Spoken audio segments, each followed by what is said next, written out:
So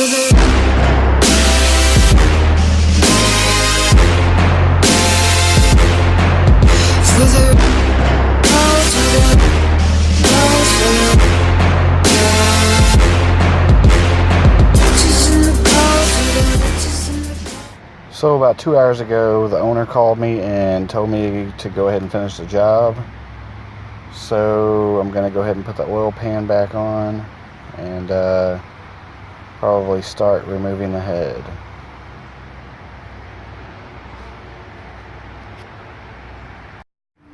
I'm about to put the oil pan back on. It's a really tight fit because of this radius rod. It's gonna be a pain in the ass. Plus, these little bolts, they get in the way of trying to maneuver the oil pan up in there. I'm gonna do what I can. I'm gonna get it in there. I'm gonna put gasket maker all over this bitch. I know you're not supposed to use a gasket maker on a rubber gasket, but I've always done it and I've never had a problem, so I will continue to do it.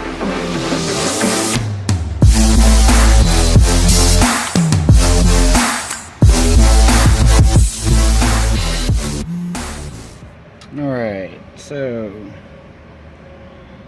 I've got the oil pan covered in gasket maker.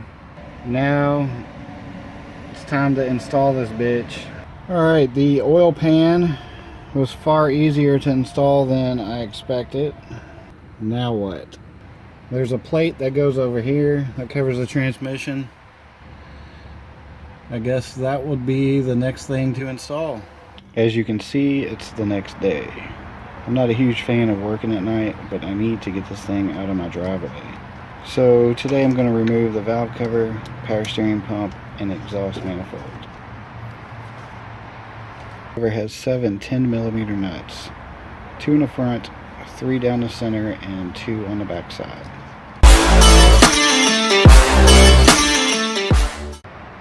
Should have removed the battery cables a while ago, but never too late.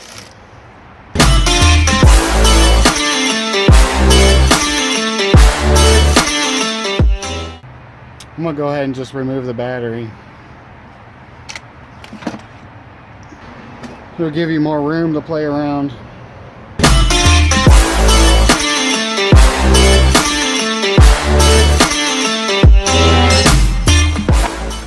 Now I'm going to start removing the exhaust manifold.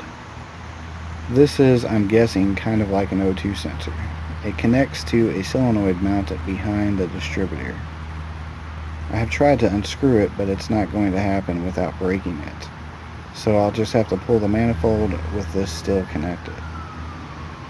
But because of this, I have to remove the distributor and the water neck before I can remove the manifold. These are things I'll have to remove anyway.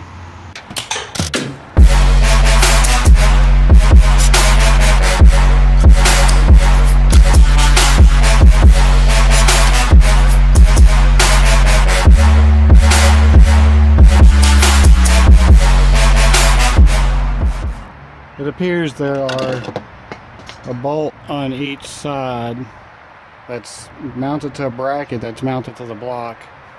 I'll have to go underneath to get those, but right now I'm just going to focus on the power steering pump. There's an idle, or there's a tensioner pulley down here that will have to be removed before you can remove the belt. It's a 14mm. It's very difficult to get to. After you get the pulley bolt loose, underneath the alternator is a like a bolt it adds pressure to the tensioner arm, and once you unscrew that, it'll release the tension on the belt.